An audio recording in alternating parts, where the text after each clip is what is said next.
Welcome back, NoDQ Galaxy, to another edition of the NoDQ Review, number 178. Is that right, Aaron? Yes, 178. It's getting so close to 200. I am Virtue, the moderator, and this week's elite panel is, of course, Aaron Rift, Jargo again, and Big G is back. What's going on, everybody? Big G, what's up? Where's the cat? They're around here somewhere playing with each other. I'm doing pretty good. Not much going on. Just been working. Was sick the last week. No, it was not COVID. I made sure of it. I got some wrestling coming up in the next weekend, and then come summertime, some more wrestling coming up. But other than that, getting this ball rolling. You bought more AEW tickets. Oh, my buddy did. Yeah. You're going to your fifth show. Is it the buddy that I know? Yeah. Yeah. My best man. Look at you. So do you have an AEW tattoo yet? No. Okay. Let's check. No, I'm not going that far. Sure. Somebody get the graphic together. It says Big Baller G is all elite. There you go. We got to get that made. Jargo, put it on a t-shirt, Aaron. Put it on a t-shirt. People buy that. The AEW marks will buy anything that says whatever is all elite. They'll buy it. Virtue is all elite. There you go. Yeah. Oh, wow. Love it. Whatever. Jargo, I got to go over to you, man. I know you're getting ready to move, I think. Maybe. I don't know. Life is insane. I mean, within a span of about 6 hours, I sold my house and started looking at new ones that are 600 miles away. And life is exciting, man. Life is exciting. We're waiting on the phone call to see if we get the house or not. Whether it comes during the show or not, we shall see. Stay tuned for breaking news. Life's always exciting during the NoDQ review here, and we got a jam-packed episode of multiple topics. Aaron, what's up before we start? Anything going on with you over at NoDQ besides getting traffic because of AEW? Yeah, it's just been busy. It's been a busy week. Lots of wrestling going on. We got the AEW Revolution pay-per-view fallout. We have Wrestlemania coming up soon. Still a few matches to be determined. Everybody out there in the chat room, thank you for tuning in live. Leave your comments as we go topic by topic. We'll put up some of the topics on the screen, some of the comments on the screen. And on that note, let's go ahead and get started. By the way, Colin Andrews, shout out to him, nodq.com/Colin. He'll be listening. And the Cleaver. We've been doing pretty good with these reviews. Normally after a dud where we just don't really get that many views because the topics are crappy or whatever, I'd like to take a week off. We haven't taken a week off for a while yet. That's been a minute. I'm wondering about next week. Next week, St. Patrick's Day. We'll have to discuss that. But you got that huge Dynamite next Wednesday. Thunder Rosa going to win the women's championship next Wednesday. Well, and then the news. We got to talk about the news right away. Spoiler alert. Big G. If whether Britt Baker's a champion or not. Yeah, matter? Okay. No, it doesn't. Well, we're gonna start by talking about some AEW here. Dynamite. Oh gosh, where do I start? Big G, I'm gonna start with you. Wardlow got to talk for more than 3 seconds, and I want everybody's thoughts on his promo. Could he be one of those guys that can get over as a bigger guy in AEW and talk on his own?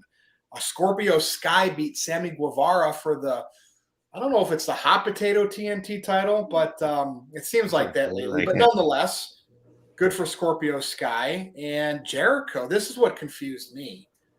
New faction already? And I'm always lost with what Jericho's doing. Now, we know he looks great again. So good for him. He looks like he's in WWE shape. But Big G, what do you think here with some of these things that happened on Dynamite last night?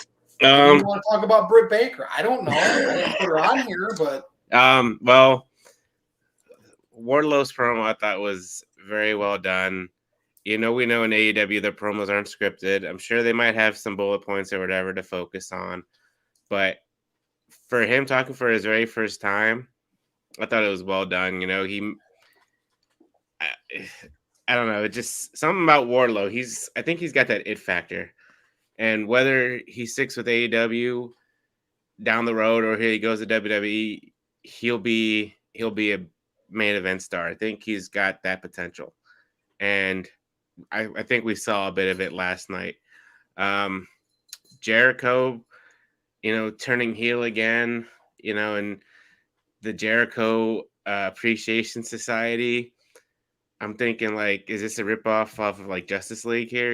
We got Pinhead and Squarehead and Daniel Garcia, and I mean Hager stuck with him, and I'm sure we're gonna get them versus maybe the LAX now. I'm sure Santana and Ortiz are gonna team up with Eddie Kingston, and they'll have a couple of matches here and there, and I'm sure Kingston and Jericho will have another match later down the road. And sure. yeah, Big G. I'm not sure at the next pay-per-view because that's a while away, but I would say next week at their St. Patrick's Day Slam or whatever, but that's still kind of early. Let this feud go on just a little bit more. Scorpio Sky winning the title, that was pretty cool. It's kind of weird. Like, I thought it was weird that like Ty Conte came out and was there with Sammy Guevara. We know that they're dating in real life, but try to not bring that into the wrestling world. But we've all seen that now with Adam Cole and Britt Baker, Seth and Becky. So I mean, it's nothing new. And I guess that Paige Van Sant chick, she's part of AEW now too. So her and Ty Conte are gonna have a match down the road. But Scorpio Sky, I think, kind of deserves it. I mean, he's been around in AEW for a long time, pretty much since they first started. But you're right. It seems like the TNT title has been like hot potato the past couple of times. Well, we could within the last couple of months. But, hopefully Scorpio Sky keeps it for a while.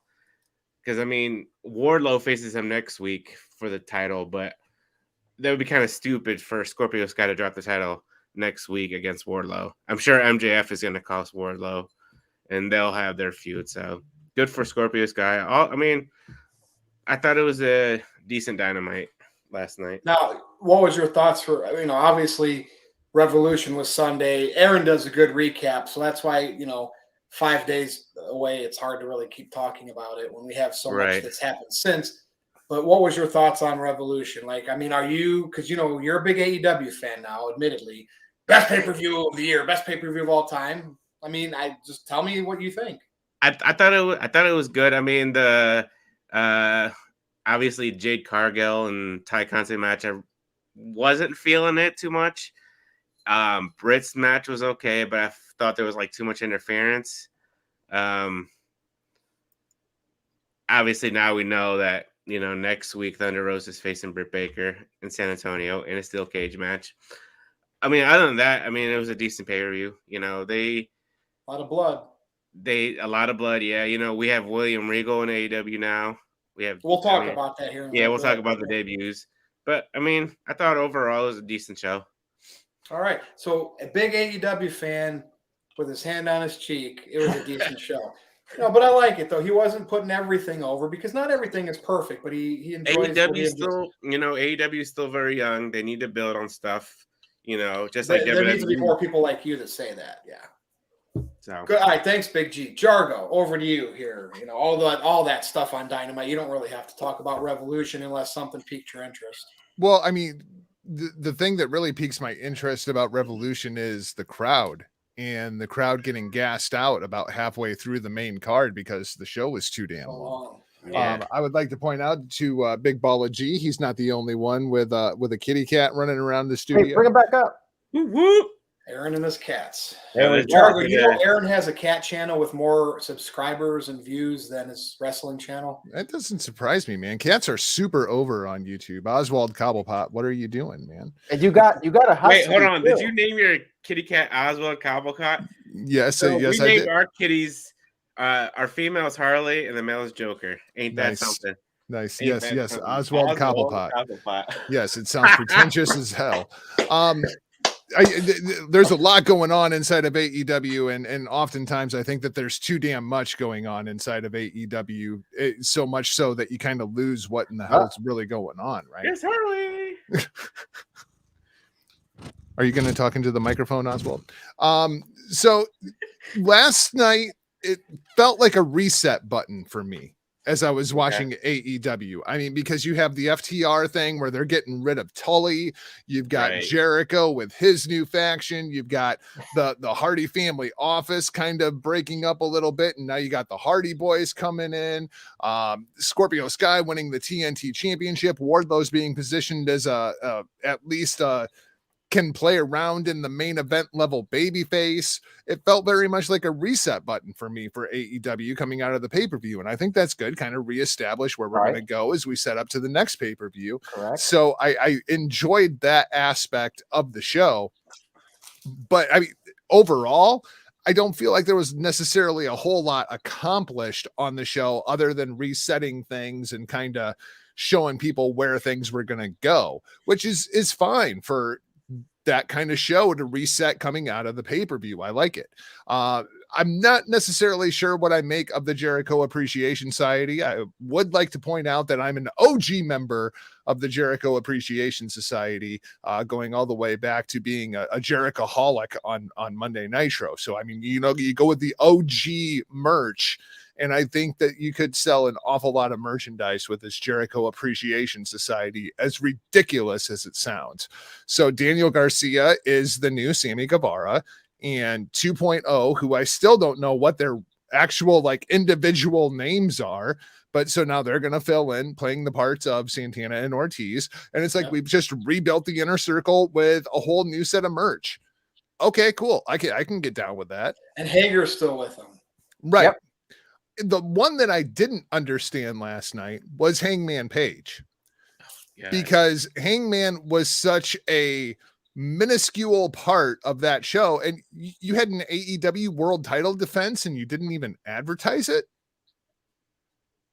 Seems very, very out of place. Did ratings come in today or no? Yeah, they were under 1 million. I was really wanting that yo-yo thing to continue, but I mean, whatever. I'm not going to hit on that too much. But yeah, I mean, Jargo, there's a thing. Like, I do keep track of AEW and I watch it because there's things there that I like. I think that I'm the way I am on Twitter to piss people on Twitter off, right? So I'm like anti-AEW, pro WWE. But there are good things, and it's going to be interesting to see Jericho. There's Joker. Is he part of the Jericho Appreciation Society? Yes. Aren't we all members of the Jericho Appreciation Society at this point? I mean. So, yeah, I always give what he does an opportunity. So that'll be interesting. Wardlow, he's like, let AEW build one of their Roman Reigns. I want to see that. Yeah. And Wardlow's the guy. I agree, man. They've done a really good job of building Wardlow, and they didn't put all the pressure on Wardlow. Like when they were talking about the pillars, Wardlow was not ever mentioned. He's just quietly risen up the ranks. And you look at where he was 3 years ago when he first came in with MJF versus where he is now. It kind of feels like it's come out of nowhere, but it's been this nice, slow, steady build with him. And he stands out on that roster because he's so much bigger than everybody else. Like a star. Right. And he puts the hair up. I mean, I'm telling you, they could have their big dude top star. And they've built him enough to where, in a completely different context, of course, but he's got the Brock Lesnar thing going. Yeah. People like cheering a badass. People like cheering a big dude who goes out there and beats people up, and you're not any better than him, right? Yeah. That's what people like. That's what people want to cheer. They love the Powerbomb Symphony. I mean, I think they really, really got something here with Wardlow, but I like how they're just taking their time. Don't rush anything. Just take your time and let it grow organically so he doesn't become Roman Reigns. Yeah. Jargo, it reminded me very much of Batista's rise to the top in WWE. And if you remember, Randy Orton was the guy that was being pushed really hard as the future of the company, winning the title at SummerSlam 2004. And then he kind of fizzled out a little bit. And then all of a sudden, Batista came up out of nowhere. That's how it feels right now with Wardlow. He's quietly becoming a really big deal and could potentially be the first larger-than-life superstar in AEW. And I know some AEW fans hate the term superstar, but I think they need a superstar. I think they need somebody that transcends beyond the little wrestling bubble, somebody who can go on Conan O'Brien or go on Oprah, go on those talk shows and represent the company. Like, who can do that in AEW right now? Not that many people that No, are not already WWE stars. Aaron, my dad gets confused at his age now, but we were flipping through the channels and Wardlow was on, and he's like, this is coming from my dad, 67 years old. He said, "Is that Roman Reigns?" And now, not as a bad knock, but my dad, Right. who's like, that's a good thing. If he, granted it's Wardlow, but he thought it was somebody that was on WWE. That to me makes so much difference to what AEW normally does. And I think that was a good thing. Yeah, for sure. And as far as Jeff Hardy goes, there's a comment here that AEW only drew 945,000. The key is word of mouth. Jeff Hardy does have a lot of appeal to various fan bases. He's got the older fans that like him. He also has the younger fans that like him. Next week, maybe there'll be some word of mouth. The Hardys had their own music, which was a nice touch. We'll see. Maybe Jeff Hardy can bring in some extra viewers for AEW. That remains to be seen. Now, we do have a few super chats here. I'm intrigued when it comes to Jeff Hardy. It seems like he's going to be positioned opposite Sting for his first program. I think they're aligned right now. The Hardys, Sting, Darby Allin, they're going to feud against the Andrade family office or whatever they're called. You're going to make a Victory Road reference or whatever that'll be. Well, don't you feel like they kind of have to? Yeah, I'm sure they will. It's AEW. They always like to make the inside references, and I'm sure. You know what? If they face the Acclaimed, I'm sure they will. I think we should see the Hardys. I think Max Caster will say something. Oh yeah, the Acclaimed will do the rap battle, rap promo.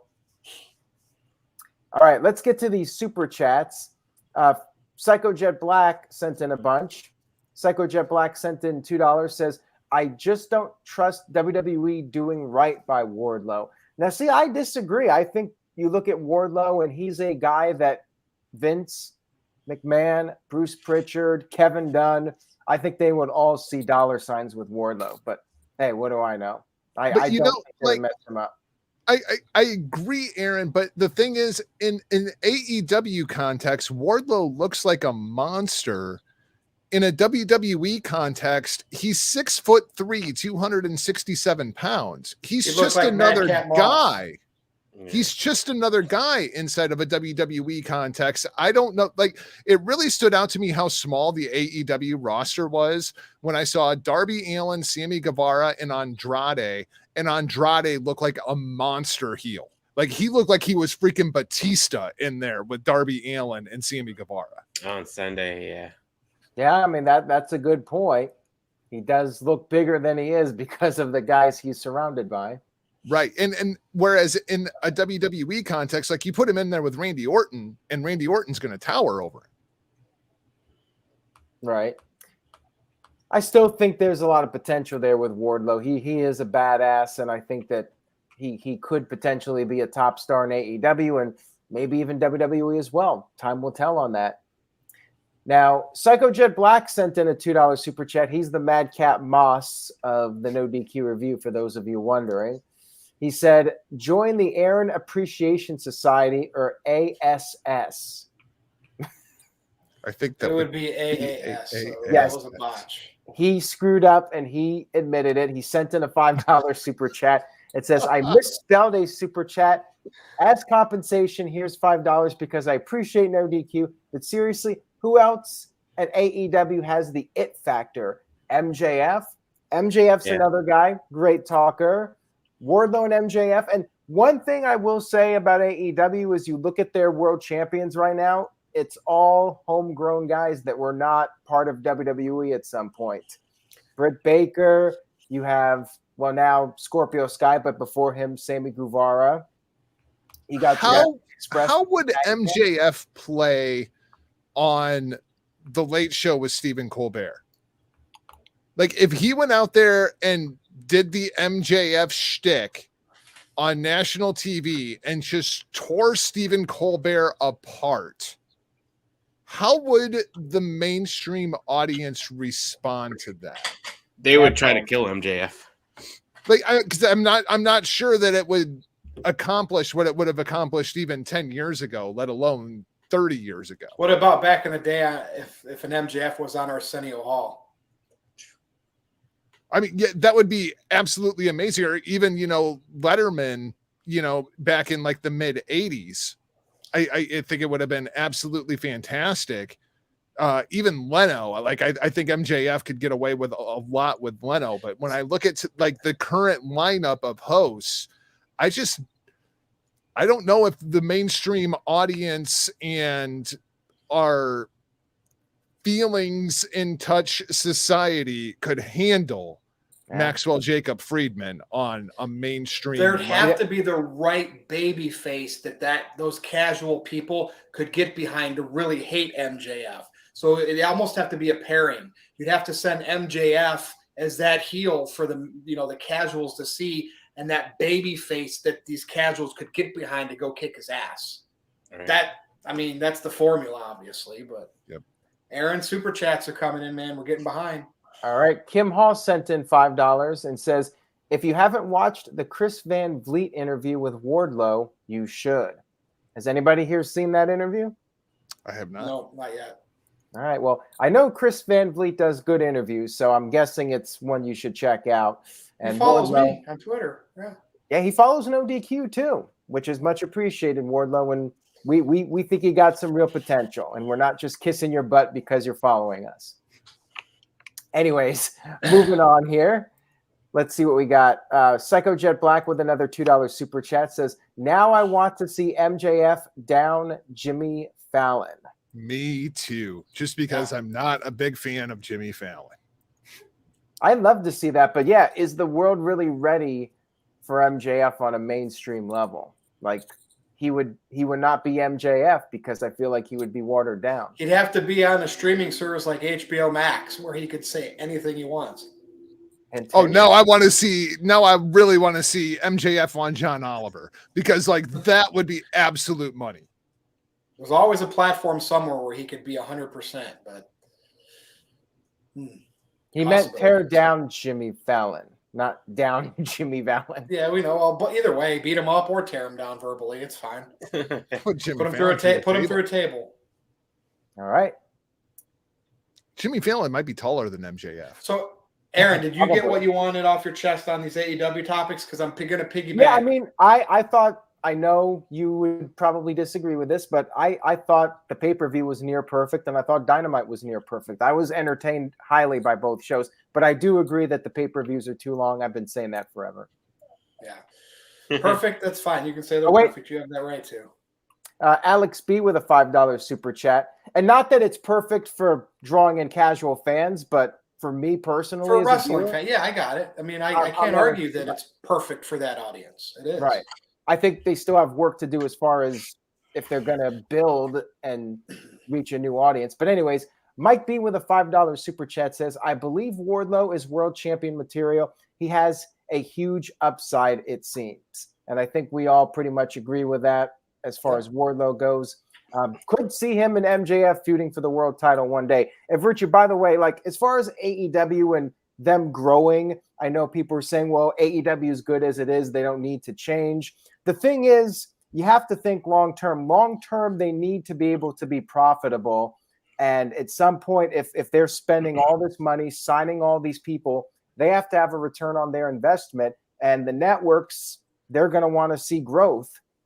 If AEW doesn't grow, that could potentially be a problem for them down the line. And we won't have the AEW that everybody likes. So at some point, they are going to have to evolve as a company and build the brand and expand it. Otherwise, they could end up, collapsing after all the money's being spent and there's no growth. And that's the thing. Like there always is something going on in AEW that I like. Even though, I knock on Tony Khan all the time and the fan base, not the whole fan base, like Big G gets a pass.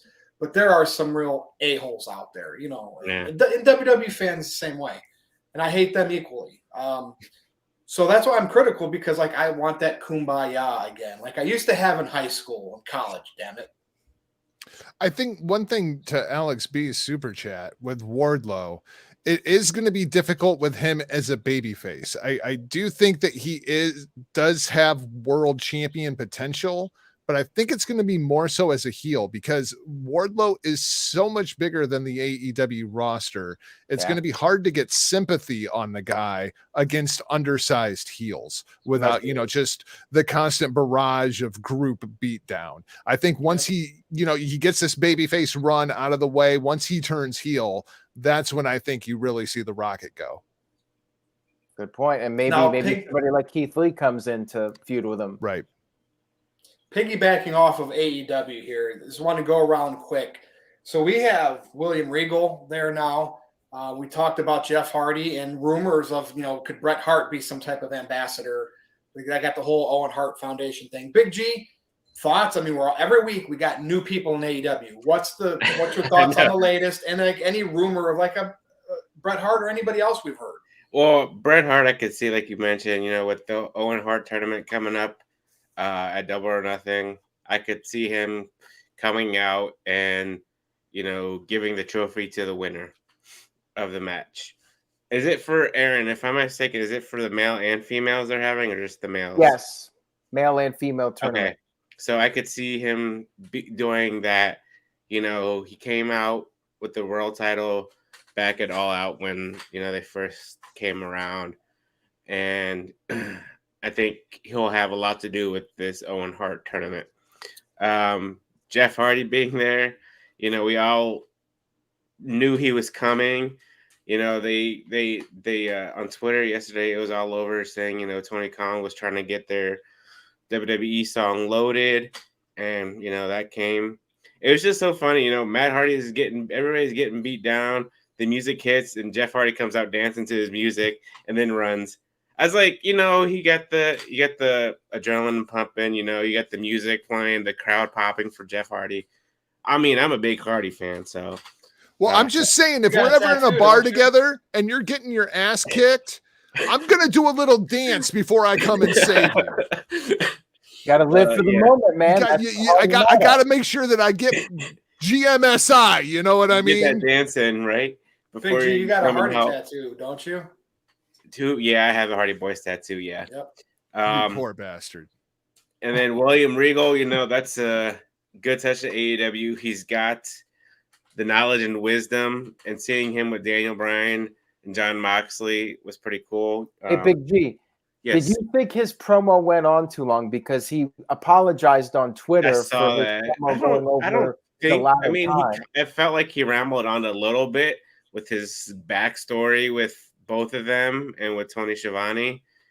But then, he got to his point about, being with Moxley and Bryan, saying everybody in AEW needs to watch out. He could have shortened the story a little bit with them. But, other than that, it's William Regal. Give the guy credit, Yeah, give him his time. It's not WWE where everything is scripted. In AEW, pour your damn heart out if you want to, and that's what he did.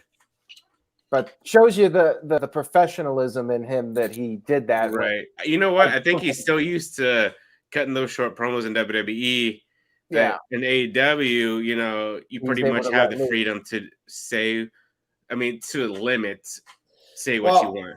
He's very aware of the sensitivity of the diehard AEW fan base, so he wanted to make sure he was right. Who complained about it, other than maybe wrestlers in the back? I don't think. No. Not the fact that he just, maybe nobody did, but he just said, "Hey, just in case, let me go apologize for this."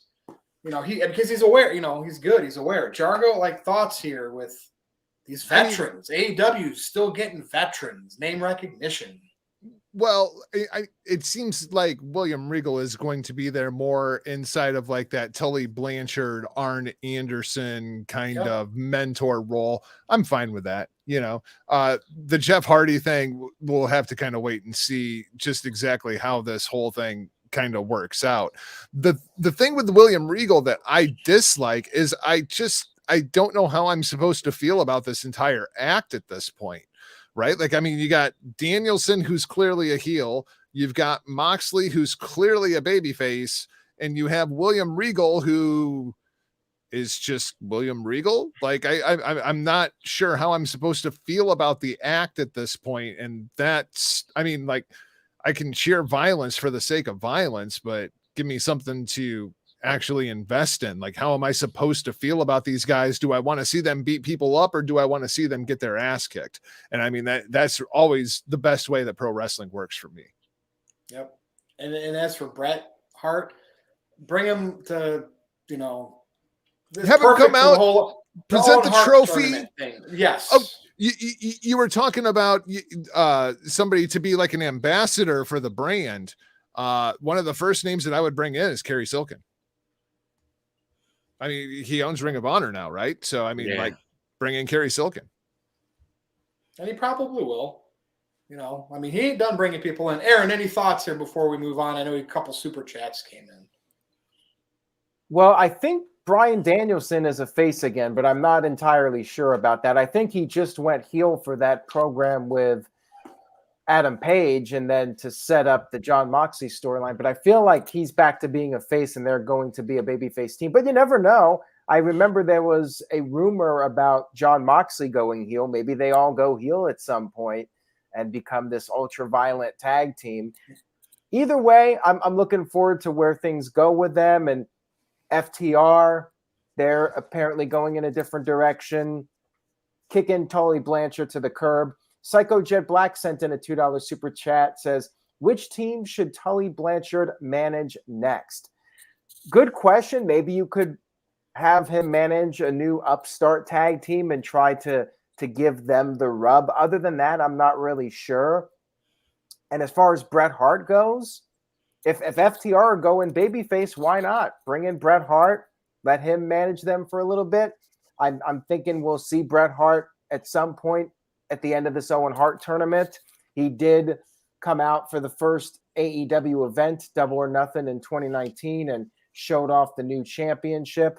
Would not shock me if we see Bret Hart again in some capacity. And yeah, if he's with FTR, that would be cool to see them get a babyface run. I'm all for it. Why not? And yeah, I like that they're shaking things up a little bit with the AEW tag team division and bringing in some new blood and just changing it up a little bit. I'm all for it. I liked it.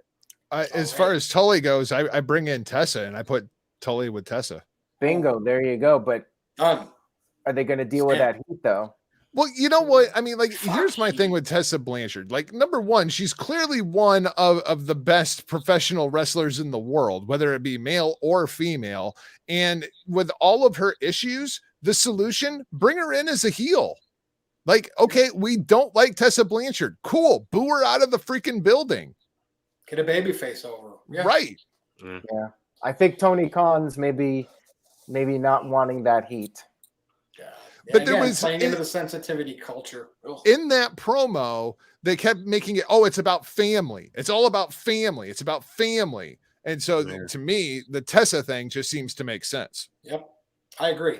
Well, hey, half this show has been AEW. Now it's time to get the ratings up, to get the live viewers up. We're going to go to WWE land. And the first thing I want to talk about is the upcoming class of 2022 for the Hall of Fame.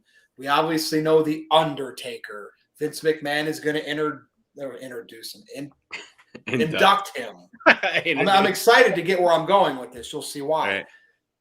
The next person, finally, Vader is going to be in. Now, you got to remember, sure, his WWE career wasn't that great, but it's all about what the WCW career, too, because WWE owns all that, and Vader had a great run, even in Japan. So Vader is in, and then the rumor, if Sid gets in, Jargo, I'm coming to you. Is this going to be the year of the Hoss for the WWE Hall of Fame? If so, I love it. Yeah, I mean, I'm totally down with it. I guess my question is, who inducts Vader? Foley. Foley's a good Foley. one. Foley. That's a good one. I think I make the phone call to TK and I'm like, hey, can Sting come and do this thing for me? Because I think Sting would be freaking great to induct Vader, and he is a WWE Hall of Famer. Flair?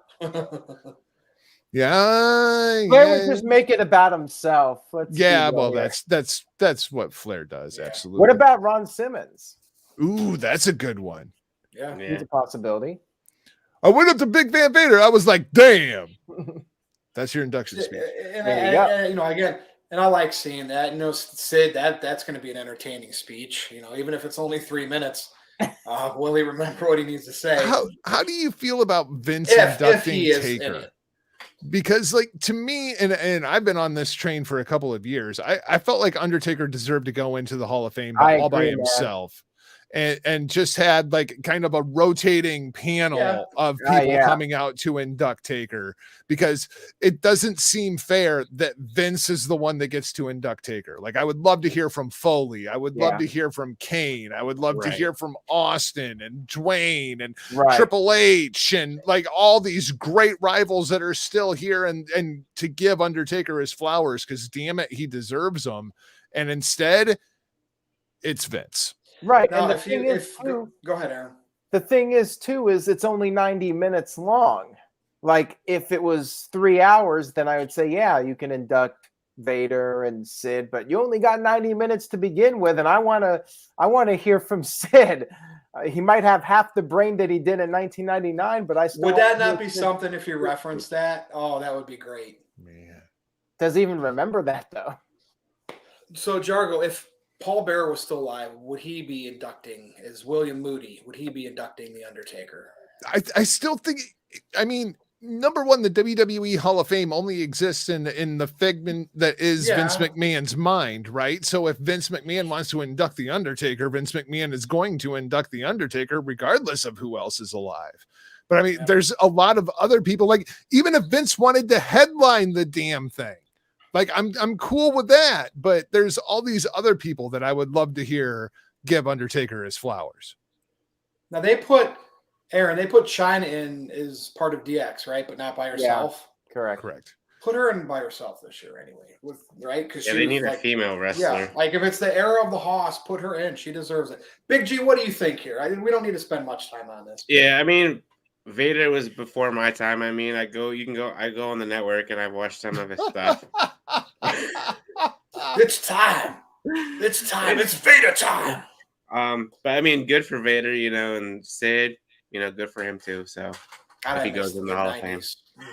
Yeah, Big G, you gotta catch up on your Vader matches. You know, it's funny. Sometimes people ask, like, name a good match from so and so. Like, I can name some Vader. I mean, I've seen the match between him and Foley at what was it, Halloween Havoc.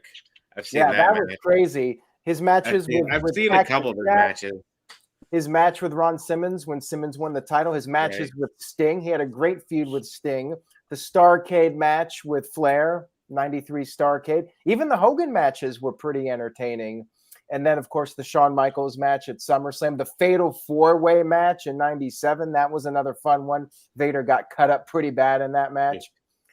He had some solid matches throughout his career. And, of course, the run in Japan and everything. Long overdue. Right. Love the Stan Hansen should induct Vader. Shout out to Dwayne Atkinson. Oh, there you go. Anything else, Big G? I mean, Undertaker, we know he was going to get in. It makes sense. Texas.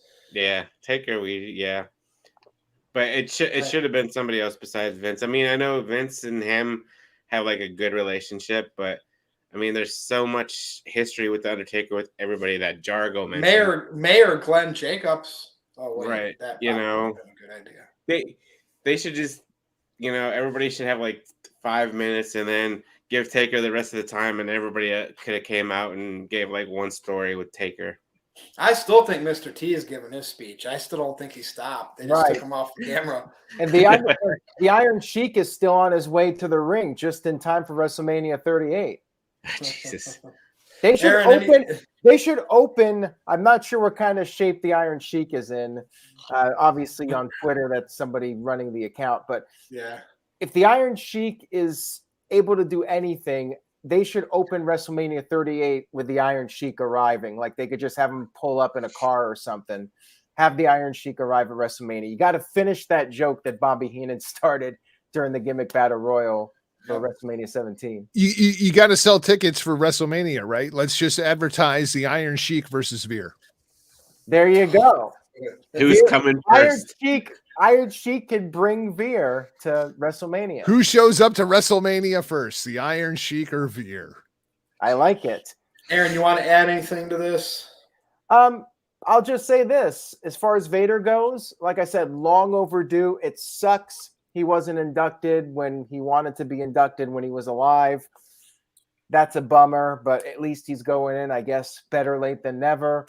Sid, another guy, I think is overdue. I know people criticized his wrestling abilities. He was not the flashiest wrestler of all time or anything, but he was very entertaining. He was a personality. Sid was fun to watch because of the character.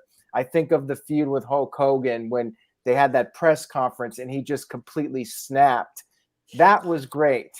And then the barbershop where the shaving cream exploded. Oh yeah, that was great too. He's got the white powder all over his face. People were like, "Oh, he found Brutus's coke stash." And I was legitimately creeped out as a kid. Like I thought he was scary, like with all the white powder on his face. That made me more scared of him. Like I thought Hulk Hogan's in a lot of trouble at WrestleMania. And the stuff he did coming back with Shawn Michaels, the Survivor Series match, the Undertaker match, not so good, but Sid had some fun moments. Brett carried him to a good match. Sid could have a pretty decent match when he was in there with the right guy. And like I said, solid personality, very memorable. I think he should absolutely be in there. Should have been in there from the get-go. Now, you know what Vince McMahon is going to say to Sid right before he walks through the curtain, right? What? We're live, pal. Break a leg. Oh, no. God damn, pal. Break a leg. Oh, no. Hey, Sid could do that too, though. He could say something, screw up, and then somebody could say, we're live, pal. Just like that promo from 95 with Jim Ross. Too bad Jim Ross isn't there to be part of that. But yeah, maybe they'll do some Easter eggs with Sid. Walter Cruz sent in a $5 super chat. He says, if I was Vince, I would have chosen to make a physical Hall of Fame this year and give Taker his own wing and induct him solo, WWE Hall of Fame in Texas, as respect to him. Yeah, but as far as the physical Hall of Fame goes, I just feel like they do not want to spend the money on that. They do not see that it's really worth the money and energy to get that done. Yes, it would be great. I think if you watch that show that was on A&E where they were like going through and they were trying to get all the memorabilia from Undertaker and Mick Foley. Did anybody else see that show? Yeah, they're doing a season 2.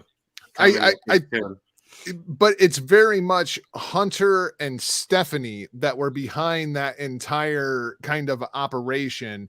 And I think any hopes of a physical Hall of Fame might have died with Hunter's tenure down in Orlando.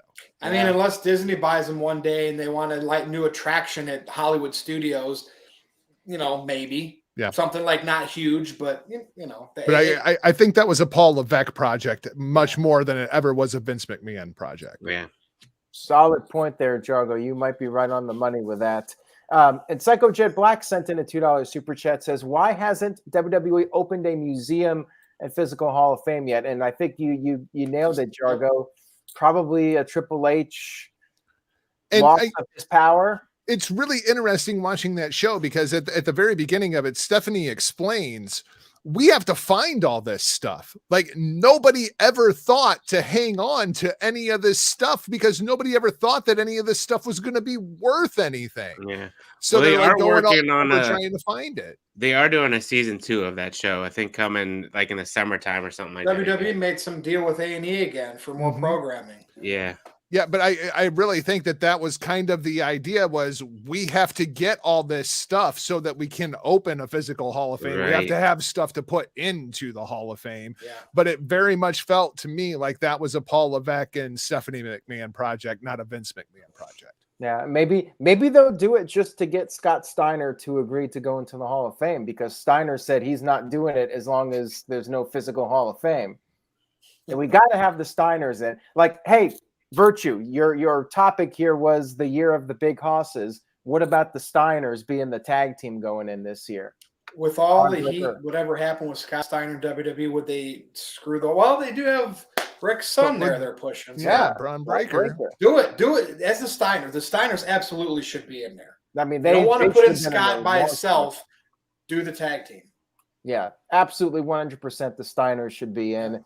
Hamp Connell sent in a $5 super chat. Thank you, Hamp. I appreciate it. It says, Ethan Suplee needs to induct Vader. He was Vader's son on Boy Meets World. What do you guys think about that? Do you Ben think Savage, too. I'd be down with Savage doing it. Corey and Topanga. There you go. Ben and Fred Savage are on that commercial where they're eating something and they turn into like these jacked up dudes. You see that commercial yet? Ben and Fred Savage sitting in like director's chairs. Yeah. They're out there. They're relevant. Yeah, apparently I think they're bringing back the most wanted treasures with this A&E deal. So we should be seeing more of those episodes. Maybe we will get that physical Hall of Fame if there's enough demand for it. They just need I mean, from what they found the first season, I mean, I don't think that's enough to open up a physical Hall of Fame. I also think a lot of that was worked, and they know damn well where they can get merchandise. They're just making it dramatic for TV. Yep. But it also doesn't seem like that's the kind of thing that Nick Khan would want to be spending money on. Right. You know, they're trying to make their bottom line as big as possible. Yep. So it's hard to say if they're going to do it or not. And Virtue, your good buddy, one of your close friends here, Mo Camera has arrived. More money. He sent in a $2.79 super chat. He says, TK is blowing Vince out of the water. Step up, WWE. Yeah, I mean, thanks for that donation there. He's blowing Vince out of the water. And what? By diehard wrestling fans saying he's blowing Vince McMahon out of the water? That's the only people who think that. Pay-per-view ratings on Cage Match. Well, for match star ratings, whatever. Like, what's a pay-per-view buy these days, Jargo? 135,000. I know AEW did over 200,000 buys once. It was for an all-out. It was for their last show, wasn't it? Or no, it was all out. Or was what did Full Gear do 200,000? No, they've only had one that was over that. Everything else was 135. But what I'm saying is, okay, good numbers for the diehard. But I mean, WWE used to do 250, 500. WrestleMania did 1 million buys. Like, get there, and then I'll bow down to you, Tony Khan fans. So anyway. I mean, by that definition, then I will bow down to Vince McMahon when he's got 7 million people watching Monday Night Raw, which is never going to happen again. Hey, Mo Camera says you're an E-drone, Virtue.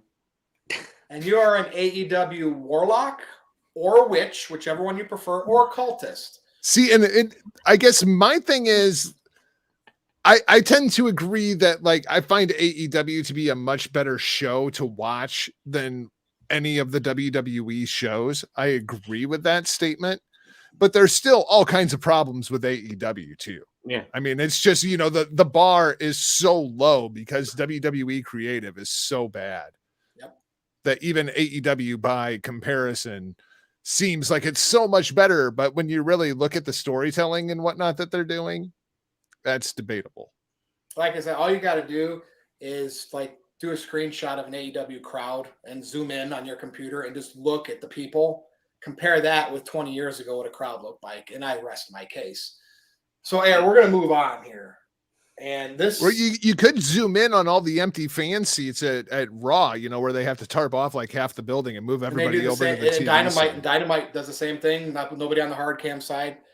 I know, but I'm just saying, why are we comparing to WWE from 20 years ago? Why don't we compare it to WWE? Because they're right now.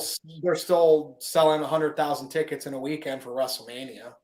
That it's nobody goes to the shows anymore because it's an internet-based world now we're in, and that's on top of shitty creative. Right, you can have great main events that still draw. Dude, I mean, SmackDown is still the highest rated wrestling show. We have problems, but you know what I mean. It's 2 million, a little over 2 million a week on network TV, and no other wrestling shows come close to that. Like, that's the industry problem. WWE created it because they had the most reach, and they decided to get shitty. Sure, but if a company like AEW comes about, like, I set the bar so high for them because I want to see them beat them. Eric Bischoff did it. Do it. Like, that's my expectations.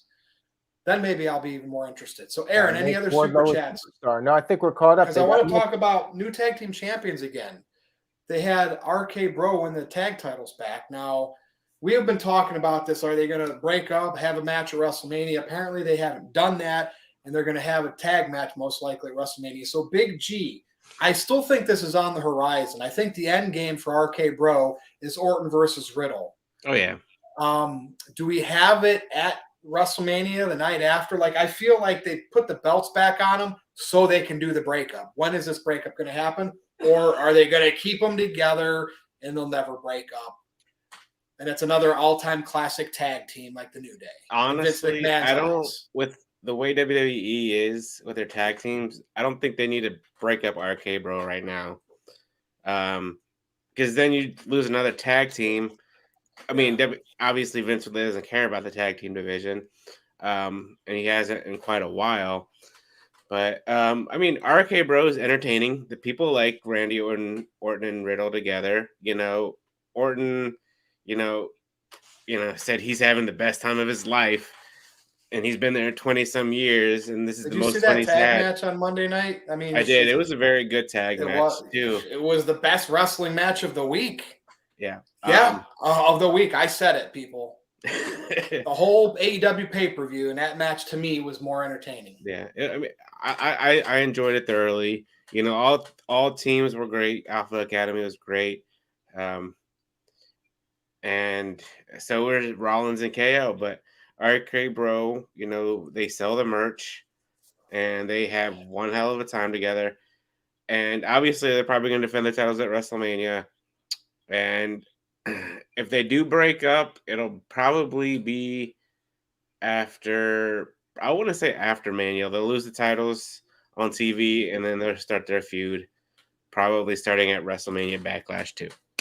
So now, Jargo, I still have hope that because this is lingering now and they're champions again, I still have hope they're going to do the right thing and push Riddle as a heel out of all this. I don't know. Am I still reaching for that? Is Riddle going to get that brass ring? I mean, I hope so, because I think Matt Riddle is an incredible talent who should be WWE champion by now when I look at his work in the ring and what he can do with his character. But instead, he's doing this thing with Randy Orton, and that's fine.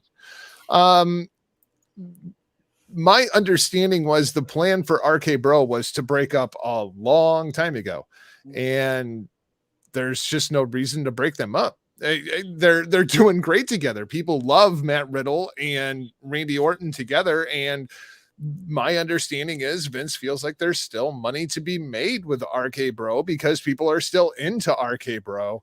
There's no reason to split them up. And I mean, why play that card if you don't have to, right? Because I mean, you're still going to need main event matches for SummerSlam. You're going to need them for Money in the Bank. I mean, there's all kinds of different ways this thing could go. One thing that I think I could get behind is let's not even break them up. What if we just separate RK-Bro, and inside of the draft, one of them goes to SmackDown, the other one ends up on Raw. They never actually break up, and then you can look forward to them getting back together at some point, whether it be like the New Day. Yeah, like Survivor Series or whatever, where you finally see them come back together. Because they clearly enjoy one another, and everybody seems to enjoy watching the buddy cop movie that is Randy Orton and Matt Riddle. I'm not sure that you necessarily want to turn either one of these guys at this point. Maybe you just split them up. Is it safe to say that as bored as those Raw crowds get, anytime Riddle and Orton are in that ring having a match, especially the way Riddle does his matches, they're always engaged. His fans are always engaged for those matches. Yeah. Riddle is very entertaining all the way around. And while I think we all would like to see a heel Matt Riddle, we would like to see him get more serious and inside of the presentation and whatnot. If he's getting over by hanging out with Randy Orton and just being his genuine goofy bro self, and that's working, why turn him heel and go through that entire process of trying to get people to like him again if you can just keep building him up as a babyface and then eventually split him up So you have Matt Riddle as a babyface contender to Roman Reigns. That sounds like a match I would like to see. I'm all for Riddle getting pushed. And it doesn't have to be the heel way. That's just something I figured would be different because Orton always turns on his partners. Aaron, what else would you like to add to this? I think they might as well just keep RK-Bro going now. And knowing WWE, they like to milk things into the ground. It would not shock me if RK-Bro stays a team for the foreseeable future. Definitely, at least through SummerSlam, I could see them staying as a team, maybe even longer than that. Randy Orton seems to be having a great time with the character. And Riddle has connected with the fans. I feel like he is a made guy now. I feel like the WWE fan base has accepted him. He comes out there. He always gets good reactions in his matches. It feels like he is firmly part of the WWE family now. And I think he's going to be a major star for years to come. Will he be a world champion at some point? I think there's a relatively good chance that one day he will have a WWE title reign. There was a comment here in the chat, and I agree with it. I think he is not just for the obvious reason, but he is like the RVD of this era, where he can always go out there. He can do the entertainment segments. He can do the sports entertainment, but he can also wrestle. He's very well-rounded, and he has that connection with the fans. And I think they're always going to be supportive of him, regardless of how the booking is. And he's going to be set in WWE for as long as he wants to do it, I think. Now, we do have a few super chats here, which I will get to. And by the way, Gargo, I don't want to scare you or anything, but I think there's somebody watching you back there in the dark. Hi, Quinny. God, Aaron, you got Hawkeyes there. I know. I was like, when his sunglasses. picture, I can't see anything right now, but when the picture was big, I'm like, wait a minute, somebody's back there watching. Anyways. Super chats. We do have some super chats here. Psycho Jet Black sent in a $2 super chat. Says, how about having both Orton and Riddle turn heel? Like, and they stay a tag team? They don't break up? Yeah, I could see that. I mean, if anything, they could be facing the Street Profits at WrestleMania. I mean, I don't see them breaking up anytime soon. And I really do think they're going to milk this into the ground. Like, it's going to get to the point where we're like, okay, time to break up these guys. Well, and the other thing, too, and people don't necessarily believe me when I say this, but Randy Orton is one of the top, 2-3 stars inside of that company. Like, consistently, Randy Orton gets the biggest pops at all of the house shows that you go to where they don't have the big names on the card like Brock Lesnar and the part-timers like Edge, right? Like, as far as their regular guys who are around, Orton is way more over than people think. Oh yeah. For sure. This is prolonging Randy Orton's career. He's only taken half the bumps and you're still getting the whole Randy Orton act. So, I mean, as long as Orton can run this thing out, I think it's better for everybody involved, as long as Riddle is still getting more over hanging out with Orton. Yeah. Dude, keep them together for like a super long time and then do, like, you know how they did the barbershop with the Rockers? Boom. Let's do something there. But that's also not the barbershop per se, but like that type of. It's also a problem where you need Riddle to be the one to turn heel, because even if you turn Randy Orton heel on Matt Riddle, people are still going to cheer Randy Orton. Dude, I'm telling you, my gut feeling says the relationship behind the scenes that Matt Riddle has with Vince is that of Shawn Michaels. He says ridiculous things, does what he wants, and Vince McMahon thinks it's cool because it's a tough guy in real life saying whatever he wants. And I think that's helped Riddle. Riddle being a dick has helped, in my opinion, has helped Riddle with Vince McMahon. And that's why Robbie Weiss will disagree with me. One day Riddle's going to be in the title picture. I have that feeling. It wasn't that long ago that there was all kind of people are like, oh, Randy Orton, he's got mad heat with Matt Riddle. Like, those two guys hate each other. Look at them, how they go at each other on Twitter. And now you see RK-Bro. I mean, it's an interesting psych study too. We'll see what happens. Aaron, super chats, we caught up? We do have a few more. Our good friend, and you got to say it, former NoDQ columnist. And future. Mr. Tito sent in a $5 super chat. says, pro wrestling is awful right now. I'm so grateful that I no longer watch or cover it. No offense to those that do. Any comment on that? He'll be back. I mean, he's probably going to wait for Roman to get close to 1,000 days, maybe like that 750, 800 day mark. Maybe he'll come back and start, being like, oh my God, I was so wrong on Roman. I got to agree with Virtue on a lot of things. I used to disagree with him. So we'll see. He's got plenty of time. He can take all the time he needs. No rush. You can leave or you could check out, but you can never leave. I think he'll be back. And we got another, here we go again, another super chat from Virtue's favorite personality on NoDQ. Mo Camera sent in a $2.79 super chat. Says, Brock Lesnar is getting on my nerves. Time to call him Bork. Wow. He's definitely not going to like the most stupendous match of all time in WrestleMania history. The greatest WrestleMania match of all time. Read it and weep, Mo Camera. All right. Well, before we go to the main event, I got a little hiccup, like little buffer topic here. Jargo, I'm coming right over to you. I'm going to read this as I wrote it. Ziggler wins the NXT title. 2.0 what? 2.0 what? 2.0 is an AEW. Now, I know Finn Balor had it. Joe had it. That was still kind of the Triple H era. Tell me what's going on here.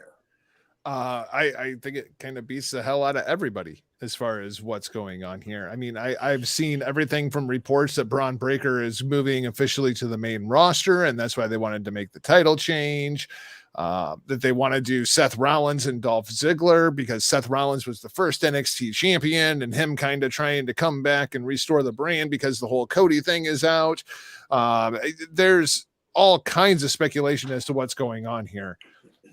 For me, though, when I'm a Dolph Ziggler fan, all right, I think Dolph is a hell of a talent, and it's a damn shame what WWE has done to him like 5 years ago when his contract was up. In the last decade. Yeah, I mean, I was begging for Dolph Ziggler to go to New Japan Pro Wrestling. I think he just would have fit in great over there, right? Like 5 years ago when his contract was up. Instead, he resigns, and that's fine.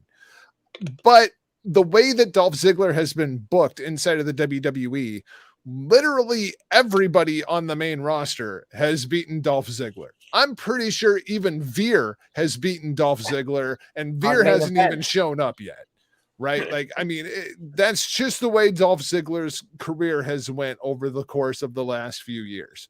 So Ziggler goes to NXT and wins the NXT championship. What does that say about NXT 2.0 to everybody who doesn't watch it religiously, that's not part of the NoDQ universe, who's not inside of the pro wrestling bubble, just the casual fan? The biggest loser on WWE TV is now the champion. Would that be the Miz, though, not Ziggler? Who is really the biggest loser? Ziggler's up there. Ziggler's pretty damn close. We got to get some stats between Miz and Ziggler.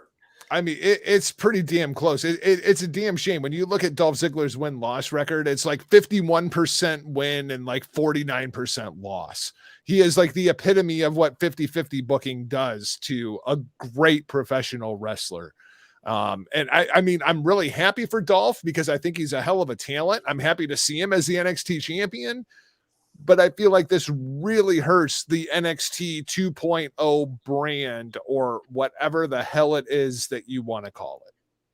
And we'll come back to something you mentioned there with Seth Rollins in a little bit. Big G, anything you want to add to this Dolph Ziggler winning the NXT title thing? Not really, honestly. So you guys know I was a big original NXT fan. I have not gotten behind this NXT 2.0. I didn't. Well, yeah, you're too busy with AEW. That's fair. I can't get behind the show. Honestly, I'm not surprised. Vince hasn't changed the titles yet and made them like different colors to go with this NXT 2.0. I mean, I got a theory too coming about these colors. You're trying to make this NXT 2.0 like build up the younger stars and stuff like that. But then you have 40-year-old Ziggler come down there and win the title. I have nothing against Ziggler. Ziggler, I like Ziggler. I've liked Ziggler for a long time. With that being said, go ahead. But That was a Curb Your Enthusiasm reference. I'm like, you put the title on Braun Breaker, and he loses it within a couple months. Maybe Vince didn't have faith in Braun Breaker, or like Jargo said, Breaker might be coming to the main roster soon with Ciampa. Ciampa is literally the only person from the original NXT that's down there, and I'm sure is going to the main roster right now. I mean, you look at his beard; there's no gray in his beard anymore, so he's going. That means, remember what they made Diesel do? So even with Edge, Edge has got a little bit of gray in there now. But anyways, I just, I mean, good for Ziggler, but like, if you don't have faith in your younger talent, then don't put the title on somebody who's not ready yet. Like I said before, I'm not behind this new NXT 2.0. I haven't, and I probably won't be in the near future. Fair enough. Aaron?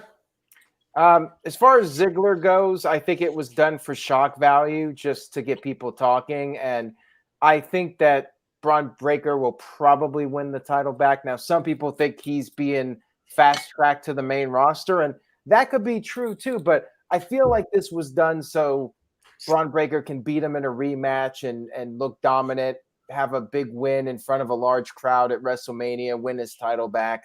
I just think it was done to try and generate some interest in the 2.0 brand. Now, whether that actually works or not, that remains to be seen. I'm not really sure any more damage can be done to the NXT brand. I don't think Dolph Ziggler necessarily makes things any worse than they already are. I think the people that were going to check out of NXT have already done so. The people that were going to stay loyal to it will stay loyal to it pretty much no matter what. And that's where things stand at this point with NXT. So I'm like, whatever. Braun Breaker obviously is going to be on the main roster sooner than later. They could put the title on Veer or anybody, and I would not care. Like, as soon as Karrion Kross went to Raw as champion and lost to Jeff Hardy, I haven't cared about the NXT title since. That was the Hulk Hogan, Kevin Nash finger poke of doom with the NXT title for me. That's when I stopped caring about it, and it had no value to me anymore, because my thought process was, why should I invest in any of these NXT guys if they're just going to go on the main roster and lose to somebody in 90 seconds? Virtue, I got to give you credit. I looked it up. Dolph Ziggler, for his WWE career, 669 wins, 803 losses. That's actually better than that's Ziggler, right? But the Miz might take the cake. His WWE record, 425 wins versus 920 losses. Congratulations, wow, Miz. In a 50-50 world, you are booked 30-70. And that's of wrestlers that have at least 1,000 or more TV matches. So nobody, I mean, those are going to be the cream of the crop with those, right? Yeah, they've got to be. They've got to be. But good on them for the money that they make doing what they do. And both former world champions. So what the hell? Figure. Like, Miz is a sure ballot first time WWE Hall of Famer. Dude wins 30% of his matches. I'm pretty sure Coco Beware has a better win-loss record than The Miz. Wow. That would be something worth looking up, though. Thanks for looking that up, man. Aaron, you got some super chats here before we move on to the main event. Somebody who's good with numbers out there, get the ratio of Coco Beware's wins and losses compared to The Miz. I want to know. Okay. Dwayne Atkinson sent in a $2 super chat, says, could Dolph Ziggler defend the title against Seth Rollins at WrestleMania? I guess this is kind of like a transition into our main event topic. So we'll get back to that, Dwayne, here in just a second. Thank you for the super chat. And the game is on 100 with a $2 super chat, says, who's familiar with what this super chat is a reference to? Who can read this? Sledge Daddy. Who is that? I have to look it up. I should know that, but I don't. Big G, who's Sledge Daddy? I have no idea. Well, good job, Gamers on 100. You stumped all of us. Usually I'm the one that misses all the pop culture references, but yeah, you confused us all here. You stumped us all. Good job. But thank you for the super chat. And Walter Cruz sent in a $5 super chat. He says, say what you want about Ziggler, but his cash-in and victory still top 5 pops ever. Give that man props. That said, I am still shocked. Completely agreed. The thing is, like, they totally wasted that run. He got that big moment, and they did absolutely nothing with it. It just completely fizzled out and ended up having no impact whatsoever in the long term. Hey, Aaron, I'm going to blow your mind here because I can't hardly believe this. But according to Pro Fight Database, which is where I typically go to find out my wins and loss records for professional wrestlers, Coco Beware only had about 160 matches in the WWF. Does that seem incredibly low to you? I mean, even for his entire career was only about 200 matches. He was there about 6 years or 7 years. Okay, well, his win-loss ratio is exactly the opposite of The Miz. Coco Beware won 70% of his matches, 114 wins versus 47 losses. He wanted house shows to pop the crowd because of the bird, Frankie. Yep. For the kids. That's why. Because it counts house shows, right? Yes. Yep. Maybe Coco Beware in the Hall of Fame made sense after all. Yeah, Coco way better win-loss record than I would have guessed. It's crazy because I felt like Coco was always losing. Like, whenever they do their house shows, their runs, Coco is always the guy taking the fall against whichever star they're building up. I think he was taking the falls on TV. But no, when you look at that formula, you have somebody at the level of Coco Beware, and you're booking them 70-30, and look at the star that Coco Beware became, where we can still remember him. We can remember his freaking bird's name 40 damn years later. Yeah. And now look at this crop of stars that they book inside of a 50-50 world. And in 40 years, how many of these talents are people going to be talking about? All right. Man, we got some interesting notes coming out of this edition of the NoDQ review. That's for sure. Well, gentlemen, we're going to talk. Yeah, you got another super chat. We do have another super chat here, so let me get to this. Psycho Jet Black with a $2 super chat says Dolph Ziggler is somehow both underrated and overrated. Yep. Yeah, that's weird. If there was ever a guy that just average out. If Dolph Ziggler would have stopped yelling at me during his promos, he probably would have gotten more over. But all of his promos sound like this all of the time. Do you remember, this is a good segue. Do you remember a time, and maybe he still does? Yes, Aaron.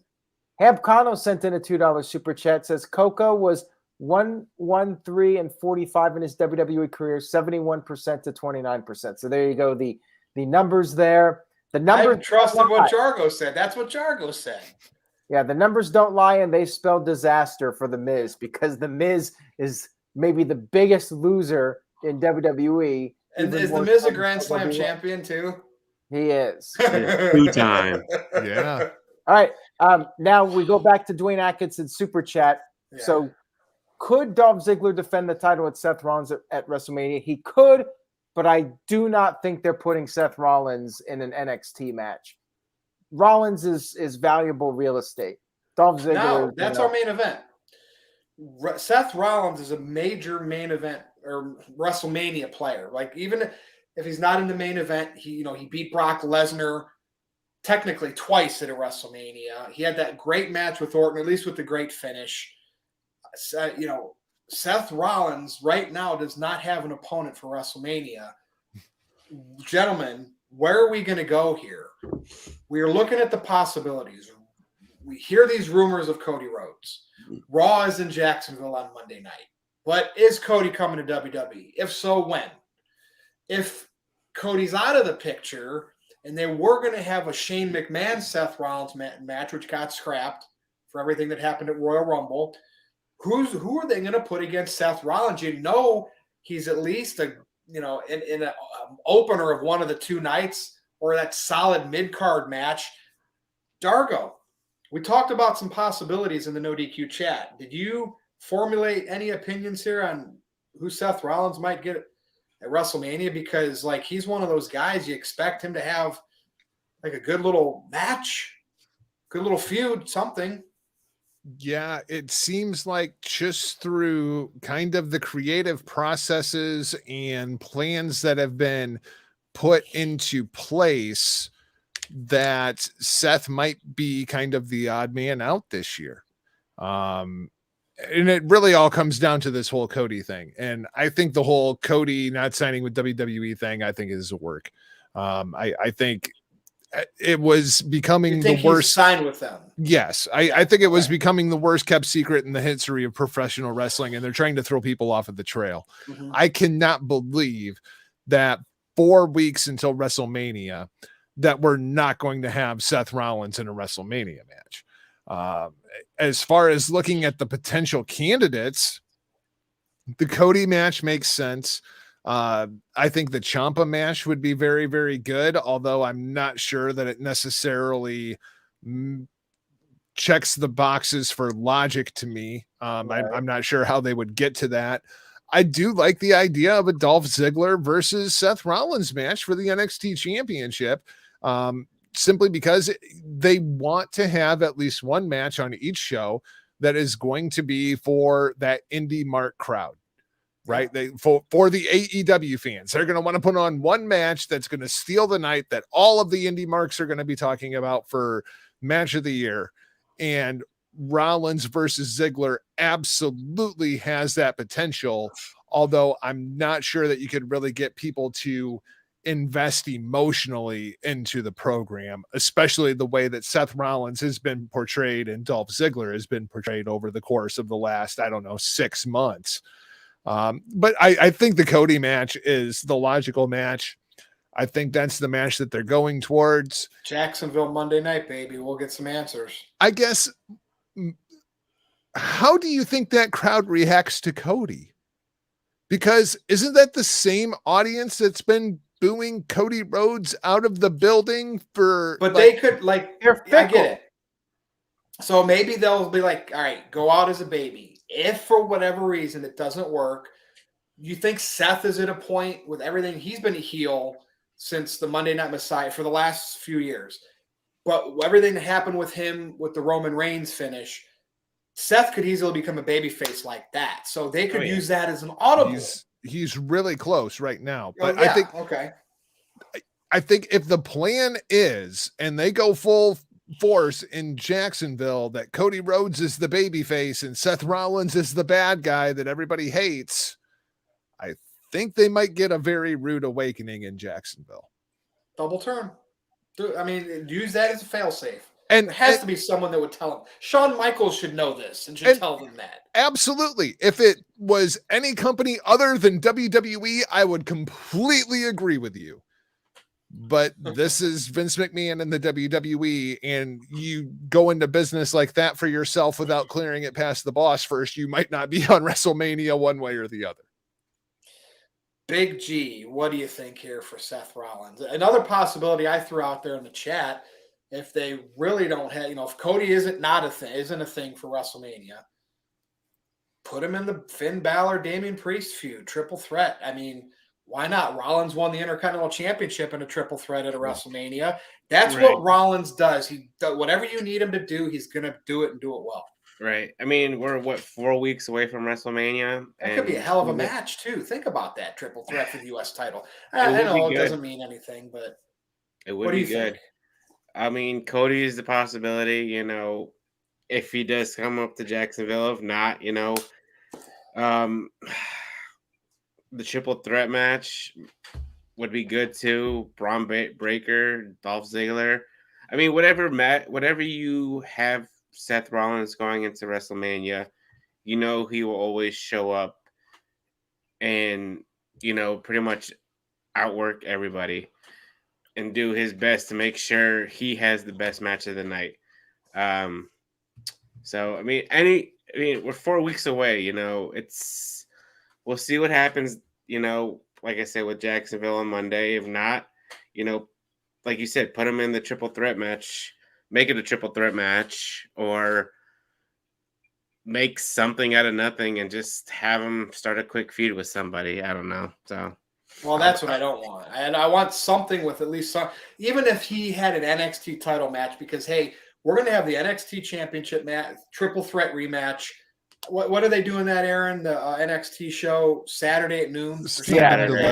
Okay, do that, right? And then could you imagine night 2? There's still an NXT title match on the main card of WrestleMania to showcase that a little bit more.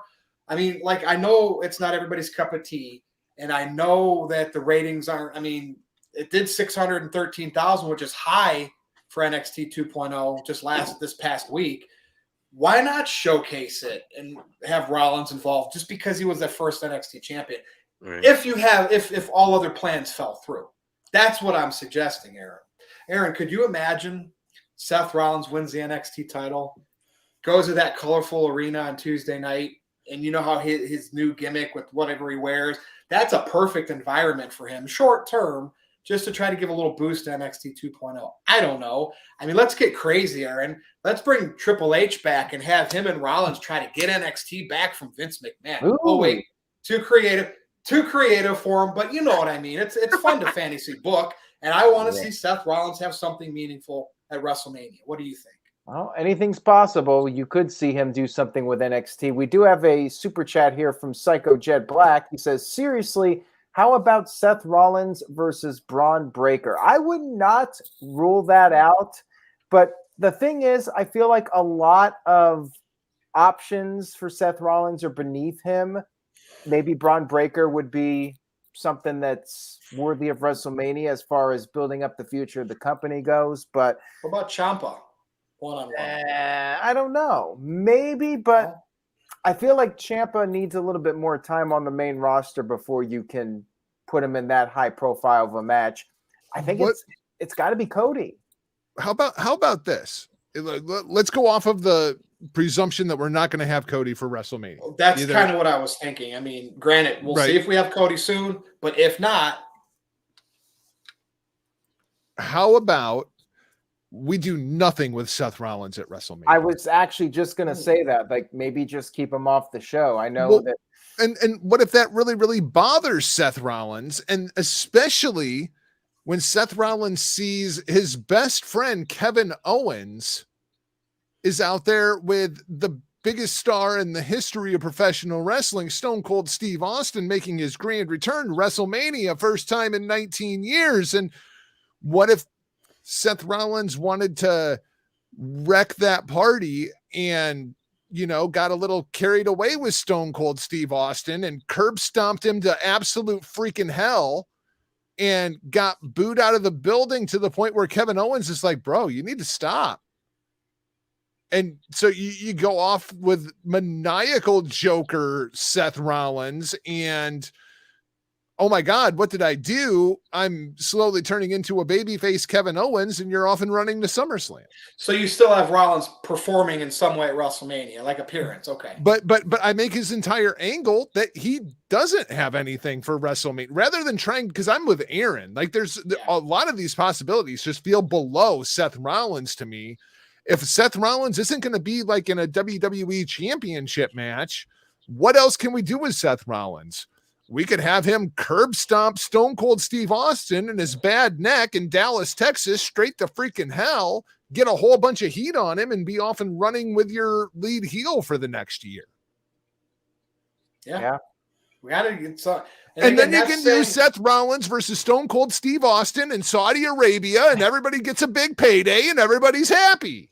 Right. I think if the Cody thing pans out in Jacksonville, then at least we can all rest assured now he's here. But does that match even seem appealing to you, though? Cody versus Seth Rollins? That just doesn't feel like a good matchup to me. I think it'll be good.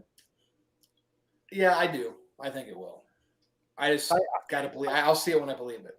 I mean, yeah, there's no guarantee that they'll have chemistry, but I think they're both skilled enough that they can. Well, didn't Cody work against him at all when he was there before? Back in the day with the Shield and Cody and Dusty when they won the tag titles. And I don't remember those matches being bad. I don't remember any of those matches being particularly blow away good either. I thought the Shield had a lot of great matches, but hey, we all have different opinions. I don't know. Psycho Jet Black sent in a $2 super chat, says WWE will pay Cody Rhodes to remove his tattoo. That might be why he hasn't debuted yet, because that takes a Get little rid bit of the of time. tattoo. Oh man. Yeah, I don't know about that one, but we'll see. And Walter Cruz sent in a $2 super chat. Thank you, Walter. Says, maybe this will force a double turn. I don't think they're going to do a double turn. Jargo, I think Cody's going to get cheered if he shows up in Jacksonville. I think they're fickle. I think the fans will cheer him, and it's a WWE crowd. It is slightly different. If Cody showed up at Daly's place in the middle of an AEW show, like next week, I think he would get cheered. You think he would get cheered? I don't. Yeah. I think he'd get booed out of the building. They would be like, yeah, you didn't go to WWE. Right, you stayed with loyal. us. They appreciate loyalty. I'm with Big Balla. I think he gets booed. Well, that's I don't know. We're going to find out Monday night. If Monday night passes and there's no Cody, and the thing is, if if there's no Cody, people are going to be mad at WWE, but they never teased. Well, actually, they have teased Cody, so I take that back.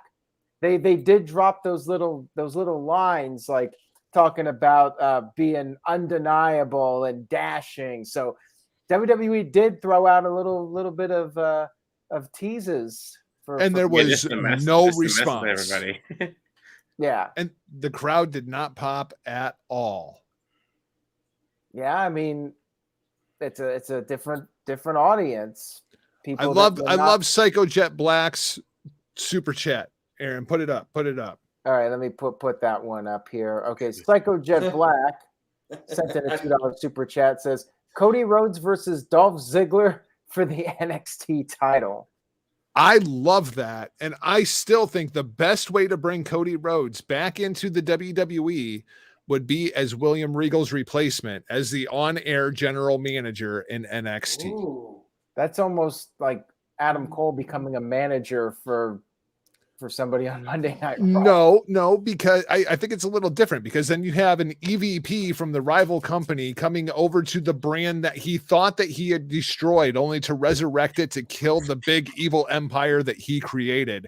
I think there's something that you could really do there, and it's something that leads to Cody somehow getting back into the ring, and he ends up getting beat, and then he shows up on Raw.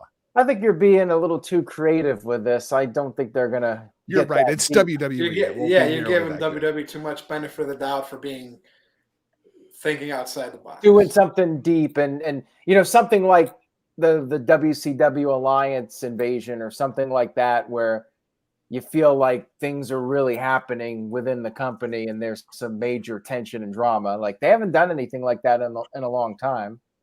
Don't think they're going to either. I mean, Vince brought Bischoff in to run Raw. And hugged him when they could have feuded. Yeah. I mean, you bring Cody in to run NXT, it's kind of the same thing. Hamp Connell sent in a very generous $10 super chat. Thank you, Hamp. Says, I'm calling it now. Seth Rollins is involved with that stupid 24/7 title somehow. It happened 4 years ago when Seth was supposed to face Kurt Angle, but they had him going for the Intercontinental title. But that was the Intercontinental title, and who was in that match? Wasn't it Finn Balor? In the Miz. Yeah. I mean, okay, still Finn Balor and Rollins in the it just goes to show you how little confidence people have in WWE when we're all thinking Cody's going to be Stardust again. Cody's going to go for the 24/7 title. Cody's going to be in NXT. Like, that's how little faith we have that WWE will actually bring him in as a top-tier star straight out of AEW, EVP, and Cody Rhodes is a main eventer in WWE. Like, people just can't get behind that or think it's a realistic possibility. Look at their track record here. What have they given us to make us believe that to be true, other than AJ Styles having to fly halfway around the world to get over with Vince McMahon to go have a 5-star match with Finn Balor in Detroit? Right. I mean, like, that's what it took for AJ to get over with Vince. The first 3 years, not so good. But outside of AJ Styles, what example do we have of Vince bringing in a character that was not his creation and making them a main eventer and running with it? Well, it's not exactly Sting coming into WWE. Cody Rhodes was there for more time than he was in AEW. But look at what they did to Ric Flair in 1991, 1992. I mean, like, he didn't even go with that. They made Flair the world champion twice. But he didn't get Hogan at WrestleMania. Yeah, well, that was stupid. I'm still not sure what the deal was with that. I mean, they'll push you so far, but I don't think they're ever going to make Cody Rhodes that guy. You ever think Cody Rhodes is going to pin Roman Reigns? Is Cody Rhodes going to pin Brock Lesnar? No. Hell no. No, but he can beat everybody else to get to them than to job. That's kind of what I'm thinking his path is going to be. Push him strong, and then you get to Roman and or Brock, and that's where it ends for Cody. And he might be fine with that. I just want to see Cody versus who's the Intercontinental Champion over on SmackDown right now? Ricochet. Oh, there you go. I want Cody versus Ricochet, beat Ricochet, bring back the white Intercontinental Championship, and then I will consider Cody's run a success. And then he can feud with Shinsuke Nakamura. I'm down with that too. I mean, maybe that's why Cody's maybe not coming in, because he's afraid that's what his fate is going to be. And I think that would be the appropriate casting. Ouch. That's all we got this week. I mean, anybody want to add anything else? I mean, we can go to After Dark. We do have a few more super chats here. We do. By the way, Jargo, as far as Hogan and Flair goes, why they never did that, I think they wanted to get the value out of Sid Justice. They saw dollar signs with Sid, and that's why they're putting him in the Hall of Fame. Probably. I mean, it's not confirmed, but stop drinking the Bruce Pritchard Kool-Aid, Aaron. But you know what, though? It didn't work out with Sid Justice, but then later down the road, he pushed Psycho Sid, and Sid still got there to the top. Yeah. So Vince was adamant to still do it, and he did it. Hey, and Vince paid for it with Hogan and Flair. They went to WCW, and they made a whole bunch of money. Yeah. So you got to strike that iron when it's hot. They did not do it for whatever reason in 91. But anyways, Walter Cruz sent in a $2 super chat. Big G's ready to sign off here. We gotta finish this. Walter says, I'm almost done. Says maybe the backup is Seth Rollins and KO in a multi-tag. I don't think KO's doing anything besides Austin. I know we had mentioned that earlier, but I think KO's going to do his thing, and that's going to be it.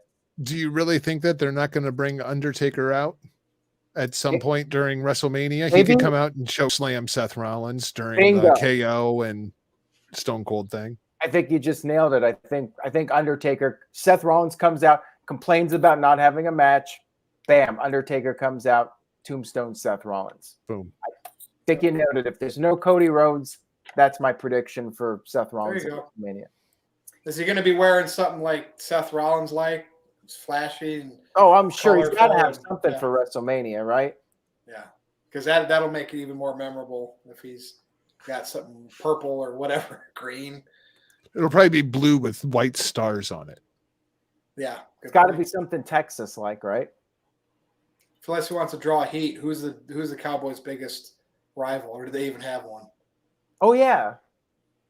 You don't get to have rivals when you finish 9-6. Yeah, I was going to say that nobody in the NFC East is good 9-8, whatever. The NFC East. Right. Are we caught up, Aaron? We are not. Wow. Mike D sent in a $5 super chat. Mike D says, I think that the second biggest star showing up at Mania is The Rock confronting Roman Reigns after he beats Brock Lesnar to set up their match for next year in Los Angeles. I do not think that's going to happen because I think The Rock's schedule is too unpredictable. And I don't think The Rock wants to show up and commit to a match a year in advance when he doesn't know what his schedule is going to be like in 6 months to a year from now. So I think that's unlikely. I think The Rock already knows what his schedule's like, and I think he already knows he's doing the favor for Cuz Roman next year in Los Angeles. That's well, you know what, Virtue, if The Rock shows up at WrestleMania, but I'm not saying he's going to show up in Dallas, though. It'll be next year's WrestleMania season. All right, fair enough. And Hamp Connell sent in a $5 super chat. Thank you, Hamp. He says, Kane has the most losses in WWE history with 1,561 wins and 1,325 losses. I'm too lazy to do the percentages, but that's yeah, still, but that's still a winning. That's still a winning percentage. Like at least you're finishing in positive numbers. Yeah. Wow, that's a lot of matches. Holy. Psycho Jet Black sent in a $2 super chat. He says, how about Seth Rollins versus Psycho Sid at WrestleMania? Both of them can go out there and break a the leg. Point of anything, yeah. I would be entertained by that. I don't think it would be a very fun match to watch, but you could have a Kane on a pole match. Look how mad Big G is. He hasn't said a word in 20 I'm good. minutes. I'm just there's nothing to say with these super chats. He's like, we are missing our shows, and she is mad at me. all right, well, we're gonna throw this one at Big G then. Psycho Jet Black sent in a $2 super chat. Says, if The Rock is unavailable for LA, what is the backup plan? Big G, what would you do? It's tough. Would you do Braun Breaker versus Roman Reigns? Possibly. I mean, there's no other person. I mean, you haven't really built anybody up to beat Brock Lesnar. I meant Roman Reigns. Oh my God, I'm getting the two confused now. If they can't get Rock. The Aaron nailed it he nailed it perfectly. The Rock's schedule is it's unpredictable. I mean, he's got 2 movies coming out. TV shows that he's endorsing. The man does not need to do anything in the WWE anymore. He does not need to prove anything anymore in the WWE. Yes, he does. He does not need to have a match with Roman Reigns. Yes, he does, because that's what family does for family. You don't understand it. He wouldn't be doing it for The Rock. He would be doing it for Roman Reigns' legacy. Do you understand that? That Samoan family is tighter than you. I understand that. I understand that. I'll see you next year when this match happens, and you're like, Virtue was right again. Nah. I don't think Dwayne's old enough. Dwayne's not old enough for his WWE return. We need to go back a generation before that and get a bigger star than him. So next year for WrestleMania, I'm looking at Nick Bockwinkel versus Roman Reigns in the main event of WrestleMania. I'd love to see Roman beat him, but is he still alive? Yes. I think so. Any other super chats there? I think so. That's bad that I don't even know at this point. Psycho Jet Black sent in a $2 super chat. He says, Seth Rollins versus Big Baller G. Big G, if you were in a match with Seth Rollins, he's coming at you with the curb stomp. What do you counter with? What's your move? Big G just said, curb stomp me, knock me out. I'm done. Yeah, pretty much knocked me out. I'll be happy. You're just going to take the money and go home. Pin me, pay me. That's the Job Squad way.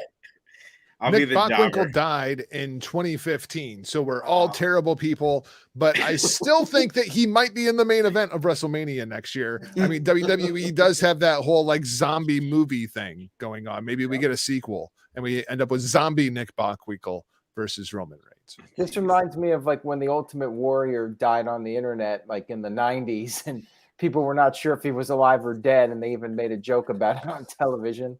Well, weren't there like 3 Ultimate Warriors? Wasn't that always the big rumor?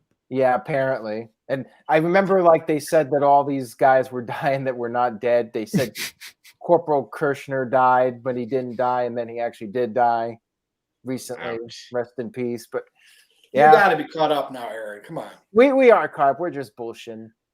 So let's see if we can get out of here then. We're going to go around and do our plugs. You can call this after dark, but that's like way after dark already. Big G, you go first. Because when you're done with your plugs, you can just leave if you want. I know you got. So you can follow me at nodq.com/BigBallaG. That'll take you to my Twitter page. And as Virtue always says, I'm always happy to be here. And if you have TikTok, if you don't, you can follow me there at BigBallaG1988. And that is it for me. Thanks for being here. And I already see people doing after dark chats. Jargo.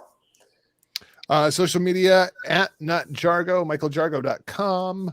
And then over at the Hameen Media Group channel, attitude.com, and the Big V Mafia over on the Facebook and the Twitter, and then bigvmafia.com. Aaron Rift.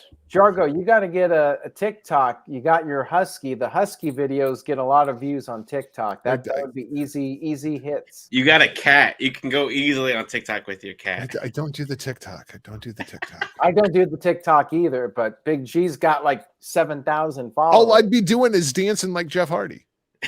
Hey, that's what Big G does in half of his videos. He's just dancing to the entrance themes, and he's got 7,000 followers.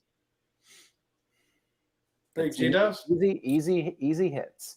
Anyways, Psycho Jet Black sent in an After Dark super chat. He says, seriously, how about Seth Rollins versus Shawn Michaels? No. Shawn Michaels retired back in 2010, and he hasn't wrestled a match since. Thank you Right. very much. He never wrestled again after that, as far as Nope. I'm As far as I know. What stays in Saudi, what happens in Saudi stays in Saudi. Exactly. And I like this one.